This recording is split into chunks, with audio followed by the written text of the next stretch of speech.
Selamun Aleyküm değerli öğrencilerim. Allah'ın adıyla yeniden sizinle buluştum ve sinir sisteminin bölümlerin, yapıların sizin için açıklarım. Geden ders aldık, sinir sistemi dedik, onun yapısı neden oluşur? Nöronlardan sinir hücreleri, sinir hücrelerinde yapısı sizin için açıkladım ve bildik neden oluşmuştur. Sonra görevini nasıl yapar? 3 şeyimiz var idi. Potansiyel yani çalışma, durum, biri zar potansiyeli, diğeri dinlenme potansiyeli, sonra etki potansiyeli. Şimdi geliriz, bakarız sinir sistemi neden oluşur? Sinir sistemi genellikle ikiye bölünür. Merkezi sinir sistemi ve çevresel sinir sistemi. Merkezi sinir sistemi belli vücudun merkezi kısmında bulunur. Aynı zamanda sinir sistemi tüm faaliyetler, nöstrceler, düşünmeler, iç denge, organların görevlerini hepsini kontrol eder. Kendisi de bir karmaşık birbirine geçmiş hücrelerden oluşup buna dayanarak ikiye böldük. Merkezi sinir sistemi, çevresel sinir sistemi. Merkezi sinir sistemi bakarız neden oluşur? 2 bölümden oluşur. Birisi beyin, damak, beyin, o biri omuriliği. Ama çevresel sinir sistemine bakarsak 2 tür sinirden oluşur. 2 tür sinirden. Bir türü sinir akımlarını, duyu organlarından, tüm vücudun bölümlerinden merkezi sinir sistemine taşır. Ona diyorlar aferent sinir. Başka ad verebilirler duyu siniri. Bu beyne merkezi sinir sistemi gittiğinden sonra merkezi sinir sistemi bu duyulara yanıt verir. Ne aracıyla? Eferent sinirler aracıyla. Bu yanıtları nereye taşır? Vücudun türlü bölgelerine taşır, bezlere, kaslara, kemiklere, tüm yerlere bunları taşır. Edebilirlik buna diyen harakat sinirleri. Şimdi geliriz bir bunları ayrı alarak açıklarım sizin için. Birinci varımızdı beyin. Hepimiz bilirlik beyin kafatasının boşluğunda bulunur ve en önemli organdı vücudumuzda. Vücudun tüm faaliyetlerini kontrol eder. Dişe etki vermek ve duyular almak, duyulara yanıt vermek, düşünme, yazma, hareket, denge hepsini bu kontrol eder. Bakarız beynin ağırlığı 1,4 kilogram. Yani yaklaşık 1,5 kilogramdı vücudumuzda. Vücudumuzun %2'si beyindi. Yani biz 100 kilo olarsak 2 kilosu beyindi. Veya 50 kilo olarsak 1 kilosu beyindi. Aynı zamanda çok sayıda hücreler bulunur içinde. O da 100 milyar hücreden oluşur. %10 ile 20 bu hücrelerin asıl beynin korteksinde bulunur. Bakarız bu beyin 4 bölümden oluşur. Asıl beyin ki burada Arapça muhtiyeler, Kürtçe diyorlar meşik. Asıl beyin, ara beyin, beyin sapı, beyincik. Yani 4 bölümden oluşur. Şimdi biz bunları açıklarım. Birinci varımızdı asıl beyin. Asıl beyine bakarsak 2 bölümden oluşur. Asıl beyin. Bundan önce. Asıl beyin 2 bölümden oluşur. 2 bölüm, 2 kısımda. Sağ ve sol kısım. Aralarında derin bir bölge var, çukurluk var.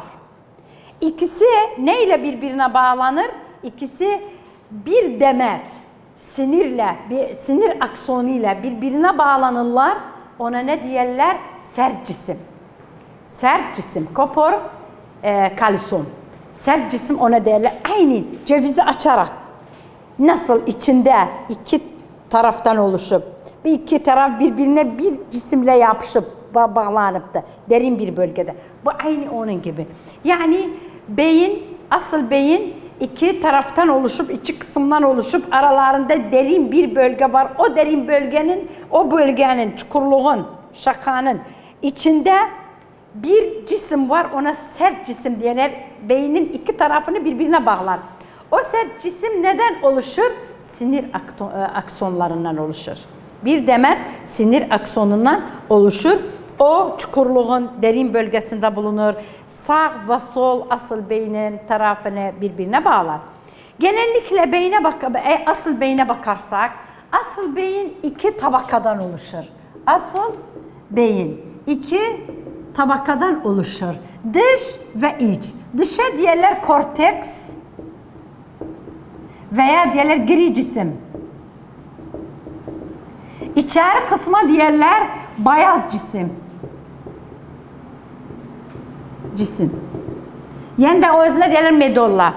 Kortekse bakarsak, yüzeyi kıvrımlıdır, çok kıvrımlıdır. Aynı zamanda rengi gri renklidir. Böyle gri, mat renkte. Neden oluşur? Sinir gövdesi ve o aksonlardan oluşur ki miyelin zarını içermez. Yani neyle ne? Nöronlar ve aksonlar. Aksonlar neymiş? Miyelinsiz aksondular. Yani şuvan hücresi bu bölgede bulunmaz.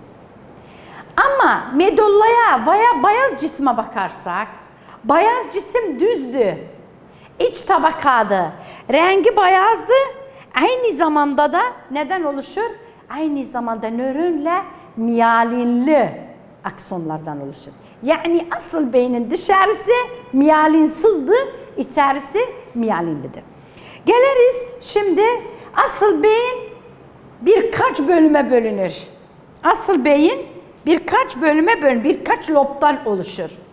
Varımızda alın lobu, parietal lobu yani duvar lob denir, şaka lobu ve arka lob, oksipital. 4 bölümde dedik alın, duvar ve duvara dedik parietal ve oksipital arka ve şaka lobu, o da duvar lobunun arkasında.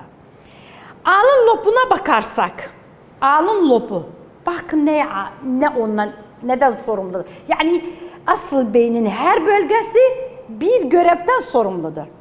Alın lobuna bakarsak, bakın koku alma, bakın bu burun koku alma ve konuşma. Konuşmadan sorumludur. Koku almadan sorumlu da harekat görevlerinden sorumludur. Aynı zaman nörcestelerden sorumludur. Yani duygulardan sorumludur. Bu alın lobudur. Parietal lobu. Yani parietal lobu duvar lobudur ki bu bölge. Neden sorumludur? Tat alma, dokunma ve dokunmadı, tat almadı. Aynı zamanda da ne diyorlar? Nörcesteler, sevgi olmak, bir tane kötülükte baksan, bir taneni sevirsen bundan sorumludur. Yani bunda tat alma ve aynı zamanda dedik duygulara ait olan ve koku almadan sorumludur. Ondan sonra neyimiz var? Şaka lobu. Şaka lobu, bak kulak tarafında şaka lobu işitme. Eşitmeden sorumludur. Arka lob gözün karşısındadır. Bizzabıt karşısında olur. O neden sorumludur? Görmeden sorumludur. Görmeden sorumludur. Yani şimdi bildik.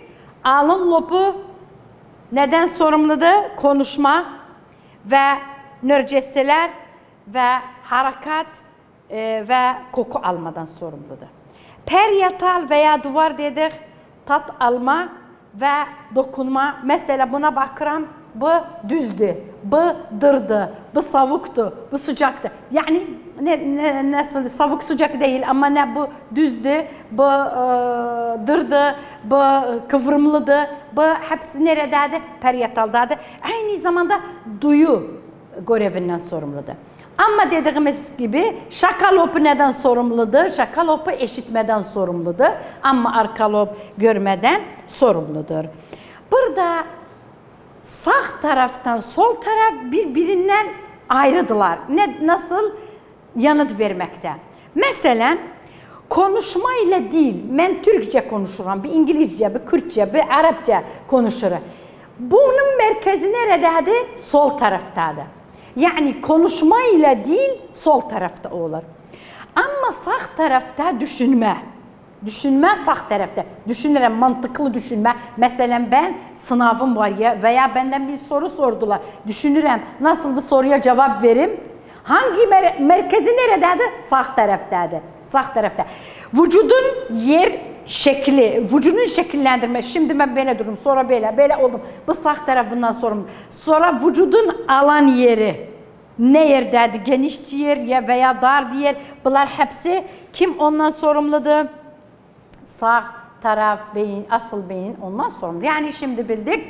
Asıl beyin iki bölümden oluşur, iki taraftan oluşur. Her birisi de iç tabaka, dış tabakadan oluşur ve her birisi de genellikle 4 lobdan oluşmuştur. Her lobların görevlerini bildik. Şimdi geliriz. Ne üzerine geliriz? Ara beyin. Ara beyine bakarsak. Burada bakarız ara beyin asıl beyin ile beyin sapı arasında bulunur. Yeri belliydi. Burada bu şekilde yazar. Ara beyin asıl beyin ile beyin sapı arasında bulunur. İki bölümden oluşur. Talamus, hipotalamus. Talamus nedir? Talamus ne yapar? Vücuttan gelen sinir akımlarını o sinirlerden oluşur.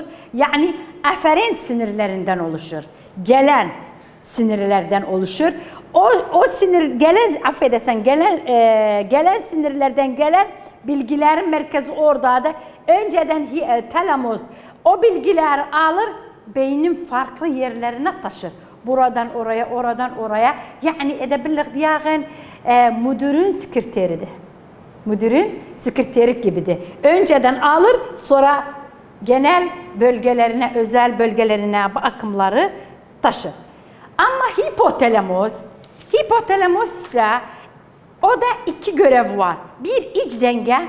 Şimdi bizim içerimizde kalp atışı var. Mideler hareket eder, görevini yapar, böbrekler yapar, kanlar, akciğer, solunum hepsi bunların kim bunları kontrol eder? Hipotalamus. Aynı zamanda hipotalamus en önemli görevi nedir? O da bezlerin salgılamalarını direkt olarak veya adirekt olarak kontrol eder. Yani her bez vücudumuzda maddelerini salgılarsa kim ona uyarıp direkt olarak ve adirekt olarak hipotalamus onu uyarmıştı. Şimdi geliriz beyin sapı. Beyin sapına gelirsek ne yapar? Beyni veya asıl beyni omuriliğine bağlar. Asıl beyni omuriliğine bağlar. Bu da beyin sapı 4 bölümden oluşur. Orta beyin, ponis, medulla oblongata. Medulla oblongata ne demekti? Dik dörtgen beyin diyerek ona. Orta beyine gelirsek, orta beyin ne yapar? Görme ve işitme. Akımları geldi. Akımları geldi. Önceden orta beyin onu alır. Orta beyin onu alır. Ne yapar? Onu gönderir nereye? Özel merkezlerine asıl beyinde. Mesela görme ise oksipital arkaya gönderir. İşitme ise şakaya gönderir. Yani o da bir sekreter hesaptı. Ondan sonra ponisimiz var. Ponis ne yapar? Asıl beyni beyincike bağlar. Asıl beyni beyincike bağlar. Ve ama medulla oblongata 2 görevi var. Bir, iç dengeyi kontrol eder. Aynı bu da neye benzer? Aynı bu da hipotalamus görevi gibidir. İç dengeyi kontrol eder. Aynı zamanda vücudumuzdaki istemsiz görevleri kontrol eder. İstemsiz kasların çalışmasını kontrol eder. Şimdi sizde kan damarlarında kan taşınır. Bizden habersiz Ama kim bunu uyarmıştı bu olaya? Bu beyin sapının medulla oblongata. Aynı zamanda akciğer kasları gevşir, kasları yani genişlendi ve kasları aynı, kasları ve gevşir. Kim bunları kontrol eder? Medulla oblongata bunu kontrol edecekti. Şimdi bakarız son olarak beyinciğe bakarsak. Beyincik asıl beynin arka kısmında bulunur. O bölgede arka kısmında bulunur. Birkaç acip görevleri var.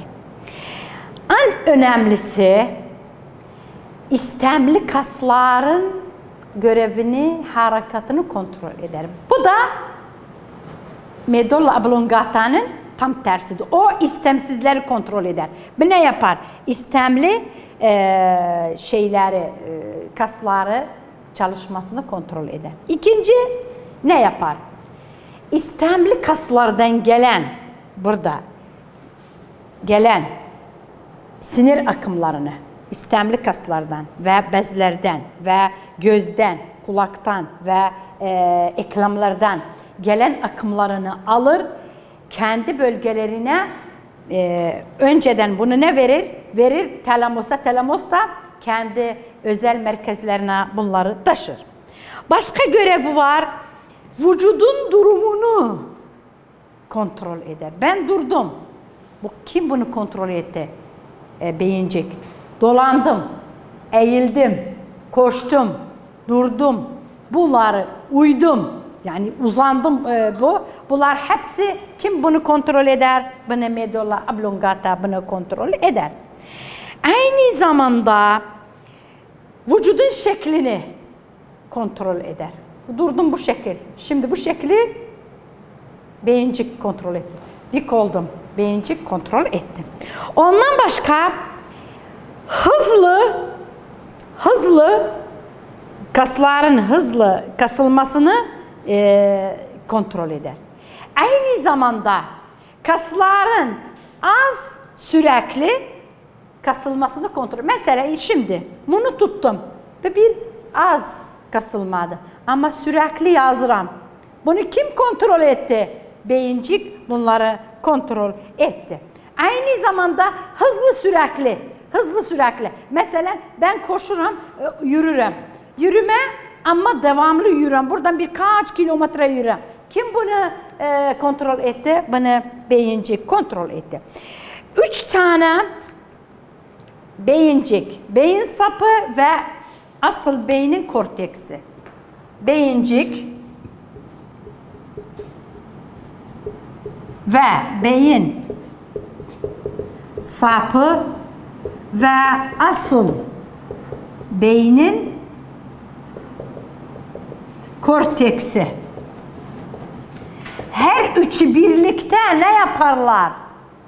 İstemli veya iskelet kasın kontrol ederler. İskelet kasın görevini kontrol ederler. Her üçü birlikte çalışırlar ta ki bunu kontrol etsinler. Şimdi biz beyni bildik. Beynin bölümleri, asıl beyin, beyin sapı, orta beyin, beyin sapı ve beyincik. Ve bunların hepsinin görevlerin yerlerini anlattık. Şimdi omuriliğine gelirsek, silindir şeklinde uzun bir borudur. Omuriliğin boru değil, yani silindir şeklinde uzunun adı omurilik boşluğunda bulunur. Beyincikten uzanır ta ki omurgaların sonuna kadar. Bunun görevi nedir? Omuriliğin görevi nedir? Vücudun bütün bölümlerinden, tamam baş hariç, çünkü baş direkt olarak beyine bağlıdır. Vücudun tüm bölgelerinden sinir akımlarını merkezi sinir sisteminin beyin kısmına ulaştırır. Aynı omuriliği de iki tabakadan oluşur, dış ve iç. Ama bunun tam tersidir beynin. Beynin içi beyaz cismiydi. Bunun dışı tabakası beyaz cisimde. Beynin dışı gri cismiydi. Bunun içi gri cisimde. Ma'na nedir burada? Yani omuriliğin iç tabakasında miyalinsiz aksonlar bulunur. Ama beynin dışında miyalinsiz aksonlar bulunur. Bu da farkları. Burada bakarız. Burada aynı başkalar gibi sinir gövdesinden oluşur ve dendritlerden oluşur ve aynı zamanda aksonlardan oluşur ama aksonları miyalinsizdir. Burada merkezi sinir sistemini bitirdik. Şimdi çevresel sinir sisteme geliriz. Çevresel sinir sistemi bir sistemdir. Sürekli vücudumuzun tüm bölümlerini merkezi sinir sistemiyle reaksiyonlaştırır. Nasıl reaksiyonlaştırır? İki tür sinir aracıyla. Eferen sinir aracıyla. Birisi duyu bölgeleri, duyu kısımlar yani duyu bölgelerden ki duyu hücreler var, duyu organlar var. Sinir akımlarını alır. Eferen aracıyla beyne, omuriliği beyne taşır. Diğeri ne yapar? Beyinden ve omuriliğinden eferen aracıyla, götüren aracıyla alır. Bezlere, kaslara, eklemlere, tüm bölgelere bunu yayar. Burada bakarsak çevresel sinir sistemi nasıl merkezi sinir sistemiyle reaksiyonlaşır? İki tür, bu genellikle sinirlerdi. Ama çevresel sinir sistemi iki tür sinir aracıyla merkezi sinir sistemiyle reaksiyonlaşır. Birine diyerek omurilik, birine diyerek omurilik sinirler, diğerine diyerek beyin yani kafatası sinirleri. Kafatası 12 çiftten oluşur ama omurilik 31 çiftten oluşur. Yani şimdi çevresel sinir sistemi nasıl merkezi sinir sistemine reaksiyonlaşır? İki demet sinirine. 12 çift kafatası siniri. Diğeri 31 çift omurilik siniri. Sinir ne demekti? Sinir yani aksonlar. Bir demet aksondu. Toplanmıştı. Bir zar ile çevrilidir. Bu yani sinirdi. Burada kafatası siniri. Bu 12 tür başla boyunla beyne bağlar. Başta yani yüz, göz, kulak, dil, burun, çene, yüzün kasları ve boyundaki bölümleri beyne bağlar. 12 çifti. 12 bu tarafta, 12 bu tarafta. Bazı insanlarda orta kulak iltihap ettiği zaman ağızları eğilir bir tarafa doğru. Neden eğilmesi nerede? Bir dış bilgidir sizin için. Orta kulaktan yani kulak içinden sinir çıkar, abura dağılır. 7 sinirdi. Bu sinir, orada iltihap olanda bir sinire etkisi olur. O sinir kasılır. Kasılanda ağzı bir yöne doğru eğer. Ona diyorlar 7. sinir iltihabı. 7. sinir iltihabı. Göz kapanmaz. Göz kapanmaz. Burunda su salgılanır dışarıya. Burun suyu akar ve ağız da bir tarafa doğru eğilir. Tükürük utabilmez. O iltihaptı. O iç. Yani bu sizin için bir örnek olarak yüzümüzde. Ama gelirsek 31 çift omuriliği o da nedir? Boyun ile baş hariç uyalar, gövde, iç organlar, ayaklarımız, bacaklarımızın hepsi bunlar aracıyla omuriliğe bağlanır. Akımları hemen beyne taşınır. Burada bakarız nasıl bu 31 çift nasıl omur iliğine bağlanır. Görmüşler, koy diye söyleyek, bu omur iliğiydi. Omur iliğinden kökler var, çıkıntılar var. Birine diyerek karın kökü, karın kök. Diğerine diyerek arka kök, arka kök. Arka köke kim bağlıdır? Arka köke duyu sinirler bağlıdır. Ön köke ne bağlıdır? Harakat siniri. Yani duyu siniri, edebilirlik buna diye duyu siniri. Duyu sinir. Yani ne yapar? Duyuları vücudun tüm bölümlerinden beyne taşır. Ama buna diyebiliriz hareket siniri. Bu ne yapar? Bu da beyin o duyu sinirine yanıt vermesini bu tüm vücudumuza yayar. Burada ne olacaktı? Koy diye burada da böyle bir şeklimiz var. Arka. Bura vücuttan gelenler buna bağlanır. Vücuttan gelenler buna bağlanır. Buraya gelir beyne taşınır. Beyne taşınır. Bu beyinde. Beyinden gelen harekat siniri buradan çıkar. Yani bu duyu sinir, bu da hareket sinir. Hareket sinir ön köke bağlıdır ama duyu siniri arka köke bağlıdır.